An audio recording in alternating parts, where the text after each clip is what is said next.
Haunted FM, डर की नई कहानी हर रोज। सनसेट के कुछ घंटों बाद समीरा और मयंक को आखिर दूर अंधेरी घाटियों में कुछ चमकती लाइट्स नजर आ गईं।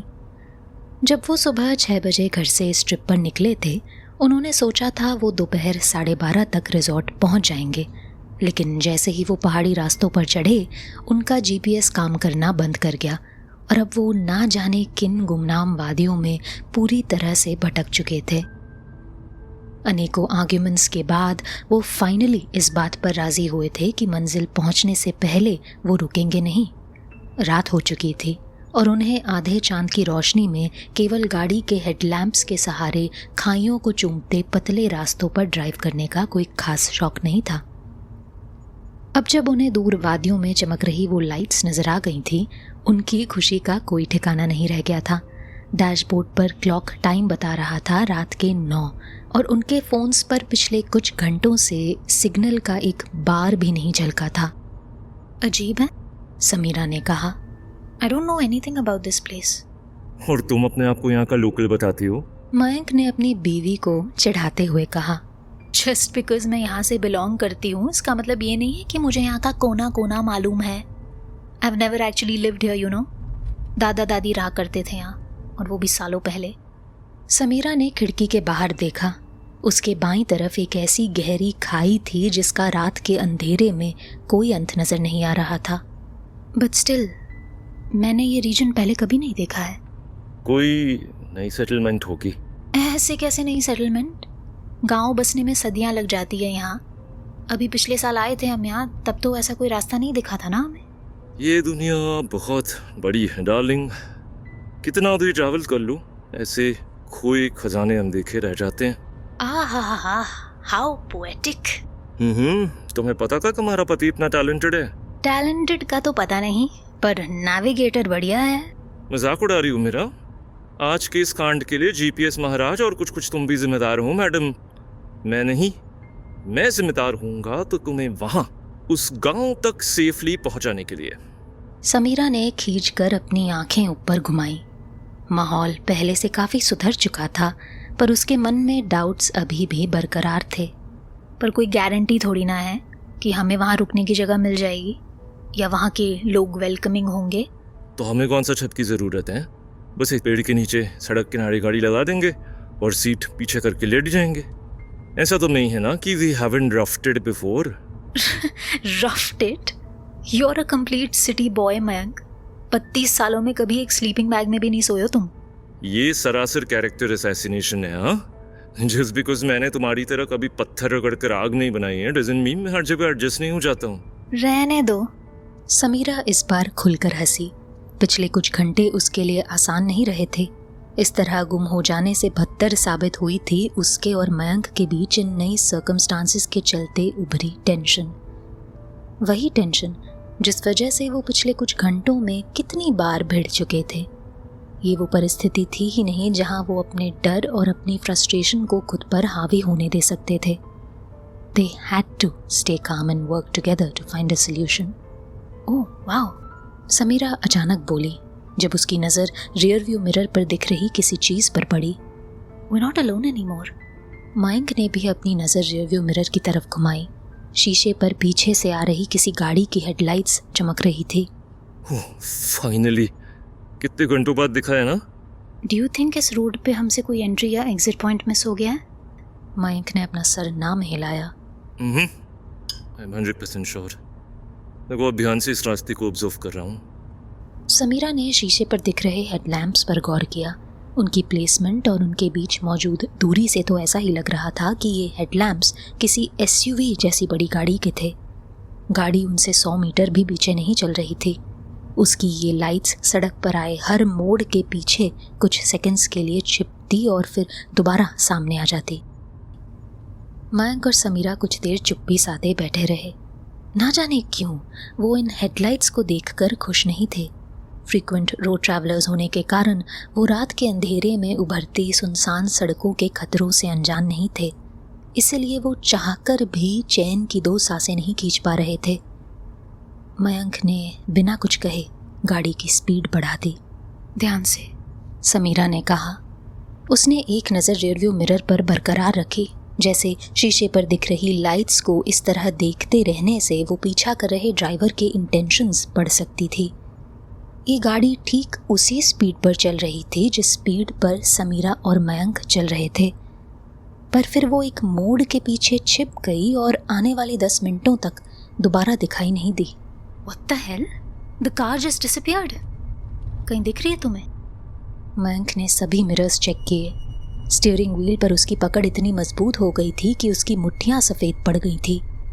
पर इससे पहले समीरा कोई थ्योरी बना पाती, समझने की कोशिश कर पाती कि ये सब आखिर चल क्या रहा था, हेडलैम्प्स की रोशनी दोबारा रियरव्यू मिरर पर चमक उठी, जैसे उन्हें किसी ने चलते चलते बीच सड़क ऑन कर दिया था। I don't like this at all. Samira जानती थी कि there was a possibility इस गाड़ी की हेडलाइट्स खराब हो गई थी, पर ना जाने क्यों उसे यहाँ किसी तरह के बुरे इंटेंट, बुरे इरादे की भनक पड़ रही थी। मयंक के दिमाग में भी यही ख्याल दौड़ रहे थे, क्योंकि उसने फिर से गाड़ी की स्पीड कुछ और बढ़ाई। वो सड़क और रियरव्यू मिरर के बीच बार बार इतनी तेजी से देख रहा था कि समीरा को चिंता होने लगी कहीं उसे ड्राइव करते करते चक्कर ना आ जाए। उसे शांत करने के इरादे से समीरा ने गियर स्टिक पर रखे मयंक के हाथ पर अपना हाथ रख दिया। अब अगर वो खुद को भी इसी तरह से आश्वासन दे पाती, कन्विंस कर पाती खुद को कि सब कुछ ठीक था और वो इस सिचुएशन को बस ओवरथिंक कर रही थी। उसका दिल जानता था ये सच नहीं था। हेडलैम्प्स का जलना बुझना जारी रहा और ये कार्यक्रम सड़क पर आते मोड़ों पर निर्भर नहीं था, सड़क के लंबे स्ट्रेचेस पर भी, जहां मीलों तक कोई मोड़ नहीं थे, कई दफ़ा ये लाइट्स नज़र नहीं आती। समीरा ने उनका निरीक्षण जारी रखा। वो किसी तरह का पैटर्न ढूंढ रही थी और इसी बीच उसने इन हेडलैम्प्स से जुड़ी गाड़ी के बारे में कुछ ऐसा नोटिस किया जिसने उसके रोंगटे खड़े कर दिए।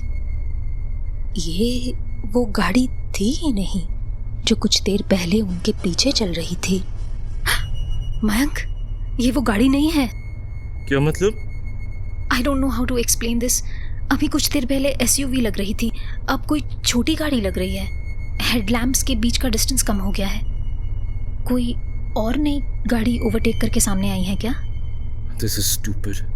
मयंक की फ्रस्ट्रेशन, उसकी टोन, उसके बात करने के अंदाज में साफ झलक रही थी। और एक वो गांव पास आने का नाम नहीं ले रहा है। समीरा ने पीछे से अपनी नजरें हटा आगे सड़क पर टिकाई। मयंक सही कह रहा था। उन्हें दूर वादियों में मौजूद उन लाइटों को देखे कुछ वक्त हो चुका था, पर वो अभी भी उनके करीब नहीं पहुंच पाए थे। Are we going in circles? कैसी बातें कर रही हो Sam? I am just saying, क्या पता हमने कोई एग्जिट मिस कर दिया है और घूमकर वापस इसी जगह में आ गए हैं। That could explain the cars. क्या एक्सप्लेन? कैसे explain? Sam, there is no exit. हम घंटों से इसी एक रोड पे हैं और ये रोड बिना कटे बिना घूमे आगे जा रही है। And I know it, you know it. Sameera ये बात जानती थी, पर वो इसे एक्सेप्ट नहीं कर पा रही थी, क्योंकि इस बात को एक्सेप्ट करने का मतलब था कि यहाँ जो कुछ भी हो रहा था वो लॉजिक की सीमाओं के परे था। बट हियर्स द थिंग, वो चाहे कितनी भी कोशिश क्यों ना कर लेती खुद को ये समझाने की कि हालात उतने खराब नहीं थे जितना वो सोच रही थी, कि वो शायद इस प्रॉब्लम को गलत तरीके से अप्रोच कर रही थी, वो इस सच्चाई को झुठला नहीं सकती थी कि ना सामने दिख रही बस्ती पास आने का नाम ले रही थी, ना पीछा कर रही वो लाइटें। चलती गाड़ी में बैठे होने के बावजूद वो इस एक ही जगह, इस एक स्थिति में कैद थी। आंखें बंद करने पर भी उसे पलकों के पीछे छाए अंधेरे में रोशनी की अनेकों बिंदुएं दिख रही। उसने फिर से एक नज़र रियरव्यू मिरर की तरफ घुमाई और उसका दिल चंद पलों के लिए धड़कना भूल गया।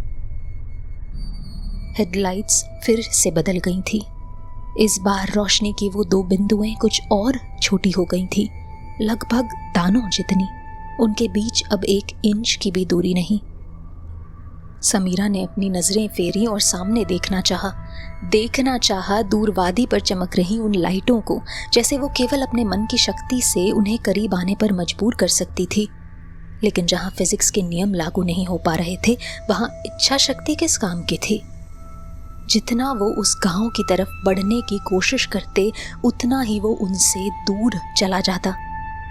ऐसा लग रहा था उनकी गाड़ी एक ही जगह पर चली जा रही थी, जैसे उसके पहिए किसी तरह के दलदल में फंस गए थे और आगे बढ़ने की बजाय वहीं अपनी धुरी पर घूमे जा रहे थे। फिर से समीरा की नजर रियरव्यू मिरर पर गई।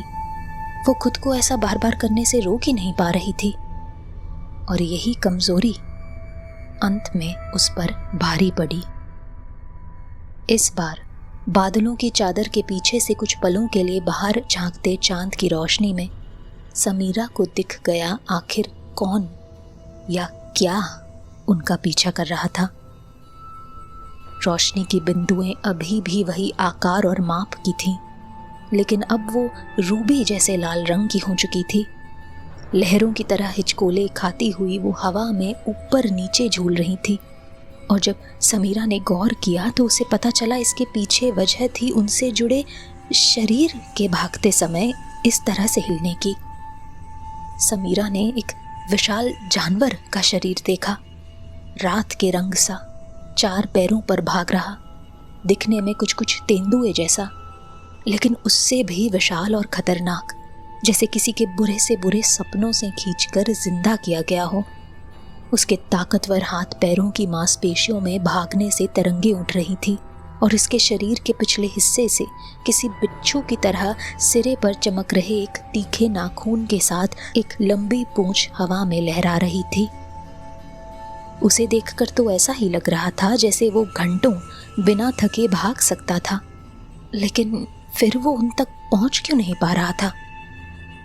जाहिर सी बात थी वो ऐसा जानबूझकर कर रहा था, क्योंकि किसी भी मंझे शिकारी की तरह उसे शिकार की ये भाग दौड़, ये चूहे बिल्ली का खेल लुभावना था। मयंक को रियरव्यू मिरर में देखने की जरूरत नहीं थी ये जानने के लिए कि वो किस तरह के खतरे का सामना कर रहे थे। एक नज़र समीरा के होश उड़े चेहरे पर और वो समझ गया हालात ठीक नहीं थे। वो पीछे नज़र घुमाने से कतरा रहा था, इस चिंता से कि ऐसा कर लेने पर वो डर को खुद पर हावी होने देगा। इसलिए उसने बिना कुछ कहे सोचे केवल गाड़ी की स्पीड बढ़ा दी।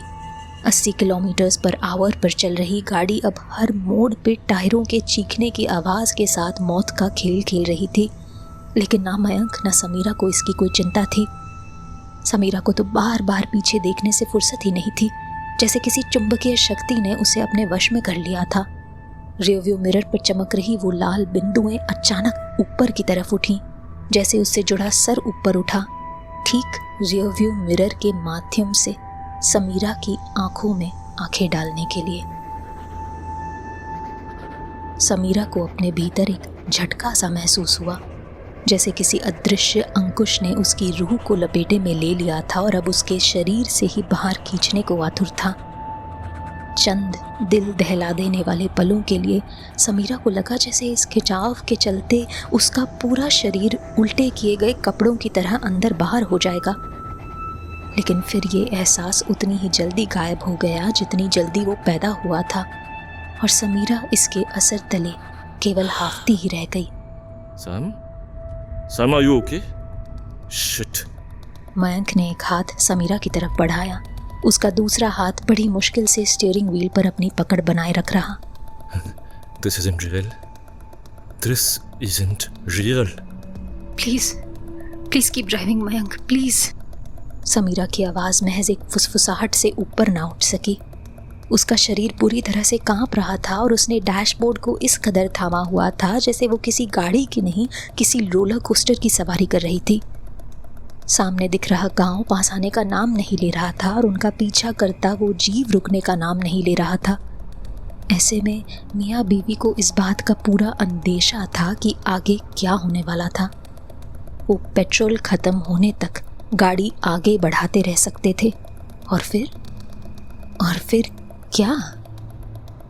इस अनकहे सवाल ने जैसे मयंक के अंदर हमेशा के लिए कुछ बदल दिया, और यूं तो समीरा के होश उड़े हुए थे, उसे इस बात का अंदेशा था कि आगे क्या होने वाला था। मयंक आगे क्या करने वाला था? अचानक ब्रेक लगने पर गाड़ी के टायर्स जोर से चीखे। मयंक प्लीज नहीं। समीरा जानती थी उसकी इस विनती का कोई असर नहीं होने वाला था। करना पड़ेगा मुझे, यू अंडरस्टैंड, करना पड़ेगा मुझे। मयंक ने अपनी सीट बेल्ट खोली, गाड़ी से उतरा और डिक्की से उसने वो हथौड़ा निकाला जो मियाँ बीवी इमरजेंसी सिचुएशंस के लिए गाड़ी में ही रखा करते थे। मयंक नहीं प्लीज। लेकिन मयंक को अब कोई या कुछ नहीं रोक सकता था। किसी प्राचीन योद्धा की तरह दहाड़ निकालते हुए मयंक पीछा कर रहे जीव की तरफ भागा, हथौड़े को तलवार की तरह थामे। समीरा गाड़ी में केवल बैठी ही रह गई। ना उसके हाथ पांव हिल पा रहे, ना वो ठीक से सांसें खींच पा रही। और बाहर मयंक की चीखों ने रात को जिंदा कर दिया था। क्या वो युद्ध की दहाड़ थी या दर्द की चीखें? दोनों शायद। वो उस जीव के गुर्राने से इस तरह जुड़ गई थी कि एक वक्त पर दोनों में अंतर करना नामुमकिन हो गया था। समीरा ने एक बार भी पीछे मुड़कर नहीं देखा। वो पीछे मुड़कर देख ही नहीं सकती थी। वो केवल वक्त के कटने का इंतजार कर सकती थी। वही वक्त जो मानो थम गया था, जिसके मायने खत्म हो गए थे। ये पूरी दुनिया और उसका सब कुछ बेबुनियाद हो चुका था। सब कुछ, बस केवल उन आंखों के अलावा, जो अब समीरा के मन में इस कदर घर कर चुकी थी कि उसे अब उनके अलावा और कुछ दिखाई नहीं दे रहा था। और उनके लाल रंग ने उसकी दुनिया लहूलुहान कर दी थी। Shit. I did it, Sam. I did it. Oh shit, I don't know वो क्या था. I don't even care. But it's done. It's gone. Mayank के लहजे से ऐसा लग तो नहीं रहा था कि उसे अपनी ही बातों पर विश्वास था, पर हथौड़ा खून से सना हुआ था और मयंक ने उसे पीछे की सीट पर फेंकने से पहले कुछ देर देखा, जैसे खुद को इन हालातों की सच्चाई का एहसास दिला रहा हो। और फिर उसने अपनी बीवी को देखा, गौर से देखा। उसका पोस्चर, उसकी स्थिरता, कैसे वो अपनी गोद पर अपनी दोनों हथेलियां रखे किसी स्तंभ की तरह एकदम सीधी बैठी हुई थी। उसकी आंखें सड़क पर बिना पलके झपकाए टिकी। समीरा अचानक से हिली। उसका एक हाथ मयंक की तरफ बढ़ा और उसकी कलाई को इतनी जोर से थामा, उसके नाखूनों ने मयंक की त्वचा पर रक्त की बूंदें खींच दी। सम, ये क्या कर रही हो? जवाब में समीरा अपनी सीट पर आगे को झुक गई। उसका माथा अब डैशबोर्ड को छू रहा। पसीने से लथपथ जुल्फों का पर्दा उसके चेहरे को ढक रहा। क्षण भर का सन्नाटा, इतना गहरा मानो पृथ्वी खुद एक पल के लिए थम गई थी। और फिर समीरा का शरीर बुरी तरह से कांपने और ऐंठने लगा, जैसे अग्नि की तरह झुलस रहा हो। पूरी गाड़ी उसके असर तले थरथराने लगी। मयंक ने एक हाथ अपनी बीवी की तरफ बढ़ाना चाहा, पर इससे पहले कि वो उसका कंधा तक थाम पाता, समीरा का धड़ पीछे को झुका, जैसे उसे ज़बरदस्ती उसकी कमर से आधा मोड़ दिया गया था। उसके इस तरह अचानक पीछे को जाने की वजह से गाड़ी की सीट का रिक्लाइनिंग मैकेनिज्म भी एक तेज़ चटकने की आवाज़ के साथ टूट गया और वो दोनों एक असाधारण एंगल पर मुड़ते हुए पीछे को गिरे। समीरा का मुंह ज़रूर खुला हुआ था, लेकिन वो कोई आवाज़ नहीं निकाल पा रही थी। कैसे निकालती, जब इसी मुंह से एक गहरे काले रंग का तरल पदार्थ रिसते हुए बाहर निकल रहा था। न केवल उसके मुंह से, पर उसकी आंखों से भी ये चीज़ आंसुओं की तरह बह रही थी, कानों से भी, और ये मात्रा में इतनी ज़्यादा थी कि बहुत जल्द गाड़ी का फर्श इससे इतना भर चुका था कि मयंक के पैर उसमें अपनी टखनों तक डूब गए थे। और तब जब इस चीज़ का उसकी त्वचा से स्पर्श हुआ, मयंक को समझ आया कि ये पानी समान नहीं था, ये कुछ गाढ़ा था, लसदार और चिपचिप, लावा की तरह उबल रहा और फुफकारे मार रहा, जैसे जिंदा हो। और वाकई जैसे ही ये ख्याल मयंक के मन में उमड़ा, अगले ही पल ये चीज़ ज़मीन से किसी काली चादर की तरह उठकर समीरा को घेरने लगी, उसके शरीर के हर इंच पर अपना दावा करने लगी। जब उसने समीरा को पूरी तरह से ढक दिया, उसने उसके बदन को गीली मिट्टी की तरह तोड़ मरोड़ कर उसे नया आकार देना शुरू किया। समीरा का मुंह कुछ और लंबा हुआ और उसके हाथ पैर भी खिंचने लगे। उनमें नई मांसपेशियां उभरने लगी और उसकी कुब निकलकर उसके धड़ को अपने हाथों के बल आगे ले गई, 4 पैरों पर चलने वाले किसी जानवर की तरह। बहुत जल्द इस गाड़ी में इस बढ़ते शरीर को समेटने की जगह नहीं रह गई थी। ये शरीर जो नया होकर भी अनजाना नहीं था, ये वही शरीर, वही रूप था जो उनका इस सड़क पर पीछा कर रहा था, वही रूप जिससे लड़ने मयंक एक हथौड़ा लेकर निकला था। उसके सोचने समझने की क्षमता इस पल में पूरी तरह से खत्म हो चुकी। वही रूप जिसे उसने बेहद आसानी से नष्ट कर दिया था, जो हथौड़े की मार से पिघलकर सड़क पर पोखर की तरह बिखर गया था। और इस दलदल में मौजूद वही गाढ़ा पदार्थ जो अब समीरा के शरीर से निकलकर उसे घेर रहा था, उसे ये नया आकार दे रहा था। मयंक के पास तो अब चीखने की भी ताकत नहीं रह गई थी।